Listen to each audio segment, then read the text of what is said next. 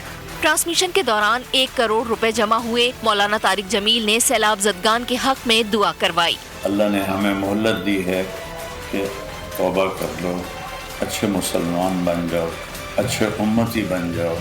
بول ہمیشہ کی طرح اس بار بھی عوام کا ساتھ نبھاتا رہے گا۔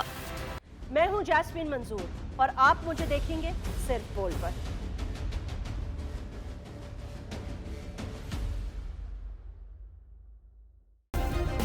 سبسکرائب کریں اور بیل دبائیں تاکہ کوئی خبر رہ نہ جائے۔